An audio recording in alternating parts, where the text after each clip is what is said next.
لوگ سن رہے ہوتے ہیں نا کئی کئی سال, وہ بھی ٹیچر ہی ہوتے ہیں, سمجھتے ہو, ان کو بھی رسپیکٹ دینی پڑتی ہے. ذرا ذرا سی باتوں پہ اختلاف ہوتا ہے, لوگ ایسی گالیاں, میں مفتی صاحب کے 5 سال سے بیان سن رہا ہوں, یہ جو مفتی صاحب نے بات کر دی نا دل سے اتر گئے. بھائی تو اتر جائے گا, تو ہمیں دل سے یا کسی ٹیچر کو دل سے اتار رہا ہے تو ہمارا ٹیچر کا کوئی نقصان نہیں ہے, تو اپنی آخرت تباہ کر رہا ہے. اللہ پوچھے گا تجھ سے کہ کسی کو تم سن رہے تھے, اتنا فائدہ ہوا, 2 لفظ تم نے ایسے لگے تمہیں یہ غلط ہیں, یہ ایسا ہی ہے کوئی ابا کو بول رہا ہو, ابا نے اس دن جو ایک غلطی سے مجھے تھپڑ لگا دیا, آج سے ابا میرے دل سے اتر گئے, ابا 4 چماٹے اور لگائے گا اس پہ. یہ آج کل نا یہ بہت بڑا احسان فراموشی بہت ہو گئی ہے. ہمارے استاد سے ہم نے ایک بات سنی, فرمایا کسی سے کچھ سیکھنا ہو نا, جس کو کہتے ہیں نا فیض حاصل کرنا ہو, سب سے پہلی شرط ہے ظرف بڑا ہو, ورنہ کسی کو مینٹور نہیں بناؤ اپنا.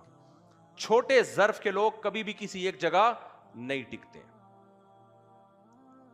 ہمارے شیخ حضرت مفتی عبدالرحیم صاحب ہیں نا, یہ بیعت تھے حضرت مفتی رشید احمد صاحب سے.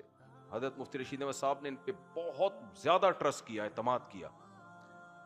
جب حضرت کا انتقال ہوا تو سارا نظام ان کے ہاتھ میں آ گیا, اللہ نے بڑا کام لیا. تو وہ فرماتے تھے کہ حضرت مفتی رشید احمد صاحب کے پاس بہت سے لوگ آئے, بیعت بھی ہوئے, بیانات سنے, زندگیاں بدل گئیں, کوئی ایک بات ان کو لگی کہ یہ ٹھیک نہیں ہے, چھوڑ کے چلے گئے. میں نے خود اپنی زندگی میں ایسے دیکھا, آئے تو لگا یار حضرت نے یہ بات تو ٹھیک, یہ کیا, یہ کوئی بات, یہ تو ایسے چلے گئے. وہ کہیں بھی نہیں پنپ پائے, سمجھ رہے ہو, کہیں بھی نہیں ٹک پائے. اور یہ ہر بزرگ کے ساتھ ہوتا ہے. کسی بزرگ سے تعلق قائم کیا, ایک بات بری لگ گئی, یار یہ انہوں نے کیسے کہہ دی. مجھے یاد ہے چند سال پہلے میرا بیان ہوا تھا, تو میں نے اس بیان میں اعتکاف میں لڑکے بیٹھے ہوئے تھے, میں نے اتنی بات کہہ دی تھی کہ بھائی یہ جو مولانا فضل الرحمان کو ڈیزل کہا جاتا ہے, یہ الفاظ غیر مناسب ہیں, یہ نہیں کہنے چاہیے. اتنی سی بات پہ, یعنی یہ سیاسی اختلاف کا بھی کوئی طریقہ ہوتا ہے نا, کوئی تہذیب سے بھی تو اختلاف کیا جا سکتا ہے. انڈیویجول کوئی نجی مجلس میں کوئی بات کر رہا ہو الگ بات ہے, میڈیا پہ آ کے اس طرح سب کر رہے ہوتے ہیں, وہ ان کو عمران خان کو یہودی بول دیا, ان کو ڈیزل بول دیا, اس کو یہ سب غیر شائستہ, یہ کوئی شائستہ قوموں کا طریقہ نہیں ہے. اس طریقے سے آپ اعتراض ہوئے, جتنی بات ہے اتنی رکھو اس کو. تو میں نے اتنی سی بات کہی, ہو سکتا ہے میں نے غلط کہی ہو, یعنی جو اس بات کو درست نہیں مانتا اس کی نظر میں غلط کہی. بندہ اعتکاف توڑ کے چلا گیا, یار ان کو تو ہم بہت سنتے تھے, یہ کیا نکلے. میں نے کہا جانے دو, ایسے فضول لوگوں کی ہمیں ضرورت. زیادہ زیادہ اس پہ یہ تبصرہ ہو سکتا ہے کہ یار مفتی صاحب کی بات سے ہم اتفاق نہیں کرتے, تو ظرف تھوڑا سا بڑا رکھ لو, کیا خیال ہے, تھوڑا سا بڑا رکھ لو. تو میں نے کہا یار یہ غیر شائستہ, آپ کو کوئی اختلاف ہے تو تمیز کے دائرے میں بھی تو کیا جا سکتا ہے نا. تو لوگ کہتے ہیں وہ فلاں لیڈر بھی تو تمیز سے کام نہیں کرتا, وہ اس کا کام ہے, ہمارا کام تو اخلاقیات سکھانا ہے نا. پھر لوگ مجھے کہتے ہیں آپ نے بھی تو فلاں بات جذبات میں کہہ دی تھی. میں نے کہا مجھے بتا دو, میں سوری کر لیتا ہوں یار, اس میں کون سی ایسی ٹینشن کی بات ہے. میں نے کب کہا ہے کہ ہم سے کوئی غلطی نہیں ہو سکتی, زبان سے ہمارے ہمیشہ پھول جھڑتے ہوئے نکلیں گے, خوشبوئیں کے بھبوکے آئیں گے آپ کو جب بھی ہم بات کریں گے. بھائی ہمارے منہ سے کبھی بلغم بھی نکلتا ہے, کبھی تھوک بھی نکلتا ہے, سب کچھ ہوتا ہے. ظرف جب تک بڑا نہ ہو, ایسا انسان نہ گھر چلا سکتا ہے نہ ملازمین کو رکھ سکتا ہے. کمپنیوں میں ملازمین باس ہوتے ہیں نا, ملازمین کو تھوڑا سا دیکھا کہ چل بھائی نکال دیا, کمپنیاں بیڑا غرق ہو جاتا ہے, بند ہو جاتی ہیں کمپنیاں. ملک چلانے کے لیے, گھر چلانے کے لیے, کسی سے عقیدت محبت, اس میں ظرف کیا ہونا چاہیے, بڑا. ہم یہ نہیں کہہ رہے کہ اتنا بڑا ظرف ہو جائے کہ شیخ صاحب نمازیں گول کر دی ہیں, پیر و مرشد بالکل ہی باولا ہو گیا ہے, فتوی غلط دینا شروع کر دی ہے, تو وہ ایسی اندھی عقیدت بھی جائز نہیں ہے اسلام میں. لیکن انسان فرشتہ نہیں ہوتا, ہر شخص سے اختلاف, اور یہ بھی ہو سکتا ہے کہ آپ جس بات کو غلط سمجھ رہے ہو وہ غلط نہ ہو. این ممکن ہے جس کو آپ مینٹور مان رہے ہو وہ صحیح ہو, لیکن آپ کی مینٹیلٹی سے, مینٹل لیول سے اونچی باتیں وہ آپ کی سمجھ میں نہ آ رہی ہوں, جو وقت آپ کو سمجھا دے, ہو سکتا ہے. تو خیر کہاں سے کہاں میں نکل گیا, کیا بات کر رہا تھا. ہاں بھائی نہیں یار یہ ظرف کی بات کہاں سے آئی, آپ کو پورے چوکٹے کے اندر ہم نے بٹھایا اسپیشل پروٹوکول دے کے. نہیں وہ اختلاف نہیں, یہ گائے بھینسوں سے ادھر کے ادھر ہم چلے گئے. خیر وہ تو خیر وہ تھا, خیر میں کدھر سے. تو میں یہ عرض کر رہا تھا کہ اللہ نے قرآن میں کیا فرمایا, وَسَخَّرَ لَكُمْ. ہاں میں کہہ رہا تھا کہ دیکھو خدمت, اور ہاں محسن کون کون ہے, والدین, یہ محسن ہے. اسی طرح عورت کے لیے اس کا شوہر, جب شوہر بیوی کو گفٹ دیتا ہے تو یہ احسان کہلاتا ہے. بیوی شوہر کو گفٹ دے تو یہ خدمت کہلاتی ہے. احسان بھی کہہ سکتے ہیں, کوئی پابندی نہیں ہے اس میں. سمجھ رہے ہیں یہ کیا ہے؟ احسان بھی کہہ سکتے ہیں. خیر, تو کیونکہ بہرحال وہ ملازم نہیں ہے نا, شریعت نے اس کو ملازم نہیں بنایا, ماتحت بنایا ہے. ماتحت ہونا الگ چیز ہے, ملازم ہونا الگ چیز ہے. لیکن شوہر بہرحال جب خرچ کرے گا تو اس کو تو احسان ہی کہا جائے گا. جو ذمہ داری سے اضافہ بھی تو شوہر کر رہا ہوتا ہے نا, ایک تو ذمہ داری ہے اس کی, اس کے علاوہ بھی تو بہت کچھ. جو نیک شوہر ہیں ان کی بات کر رہا ہوں میں, جو آپ لوگ ہیں, آپ لوگ کے علاوہ کی بات نہیں کر رہا. جی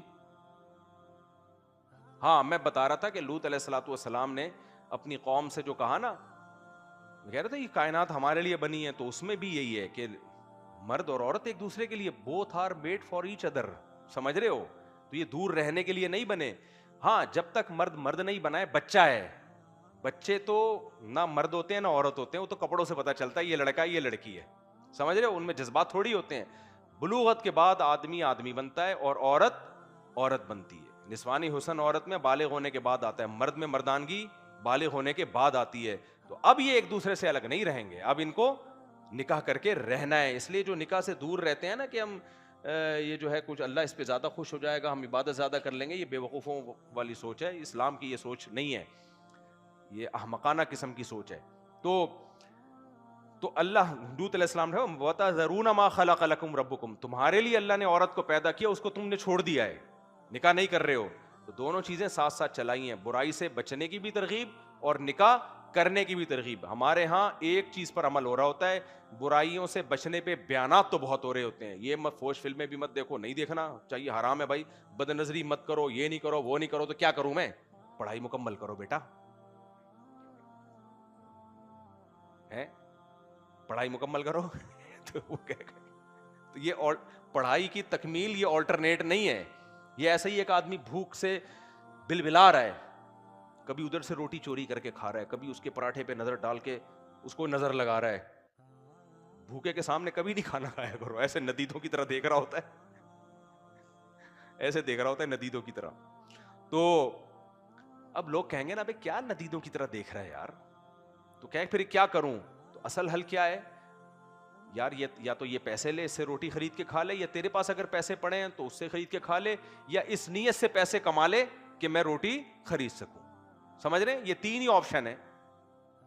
اب آپ اس کو, ہماری سوسائٹی کیا آپشن دے رہی ہے؟ اس کو بھوک لگ رہی ہے, کبھی اس کے پراٹھے کو دیکھ رہا ہے, کبھی وہاں سے چورا رہا ہے, کبھی یہاں سے چورا رہا ہے, کبھی ندیدوں کی طرح, جیسے ٹھرکی لوگ نہیں بد نظری کر رہے ہوتے, عورت جا رہی ہے تو یوں ٹھرکیوں کی طرح پورا گلی کے آخر کونے تک پہنچا کے آتے ہیں. تو بھائی اب یہ ٹھرک کا, ہاں تو اب روٹی بھوک لگ رہی ہے, آلٹرنیٹ کیا بتا رہے ہیں اس کو؟ پڑھائی مکمل کر لے. وہ کہہ رہے ابا مجھے بھوک لگ رہی ہے, بیٹا ایسا کر تو امریکہ چلا جا, بیٹا میں تجھے ایسا, میرا مشورہ یہ ہے کہ تو روزانہ جاگنگ کیا کر. ابا یہ پراٹھے کا علاج متبادل تھوڑی ہے, پراٹھے کا متبادل پراٹھا ہی ہوگا میرے بھائی, حرام پراٹھے سے بچ کے حلال پراٹھا, یہی ہوگا نا, کیا خیال ہے؟ تو ہم لوگ بھی یہی مشورے دے رہے ہوتے ہیں. تو یہ اوٹ پٹانگ. تو لوط علیہ السلام نے قوم کو جب کہا لڑکوں سے بدفعلی مت کرو, تو کہا کہ شہوت تو ہے نا, تو اس کو عورتوں سے نکاح کر کے پورا کرو, بیوی بناؤ اس کو. ہم ہوتے ہیں نا لوط علیہ السلام کے, ہم وہاں بھی یہ مشورے دو, لڑکوں سے بدفعلی مت کرو. وہ کہیں پھر کیا کریں ہم, خواہش تو پیدا ہوتی ہے, تو پڑھائی مکمل کر لو. ہم لوط علیہ السلام کی قوم کو یہ مشورہ دے رہے ہوتے, پڑھائی مکمل کر لو. تو وہ کہتے ہیں ابھی کیا کر رہے ہیں, ابھی تو پڑھ رہے ہیں نا. یعنی جو بھی دنیا کے کام ہے وہ ساتھ ساتھ چل رہے ہیں, اور لڑکوں سے معاذ اللہ بدفعلی بھی چل رہی ہے. تو بھائی اسی طرح میرے بھائی, جب غلیظ لوگ فوش فلمیں دیکھ کے بھی پڑھائی کر سکتے ہیں, فوش فلم اور بد نظری کر کے بھی سارے کام کر سکتے ہیں, تو حلال کر کے بھی سارے کام ہو سکتے. نکاح کر کے پڑھائی بھی ہو سکتی ہے, نکاح کر کے جاب بھی ہو سکتی ہے, نکاح کر کے جاگنگ بھی ہو سکتی ہے, جم بھی ہو سکتا ہے. نکاح کسی چیز میں رکاوٹ نہیں ہے. ہاں نکاح کو جب مہنگا بنا دو گے تو پھر ہر چیز میں رکاوٹ ہے. تو یہ اس نکاح کی بات ہو رہی ہے جو اسلام نے نکاح بتایا ہے. سستے والا جو میں بتاتا ہوں, بیٹے کو لے کے جاؤ, لڑکی والوں کیا چماٹ مار کے ان کا نکاح پڑھاؤ, بہو کو ڈھالے میں بٹھاؤ, لا کے ٹھڈا مار کے دفاؤ یہاں سے,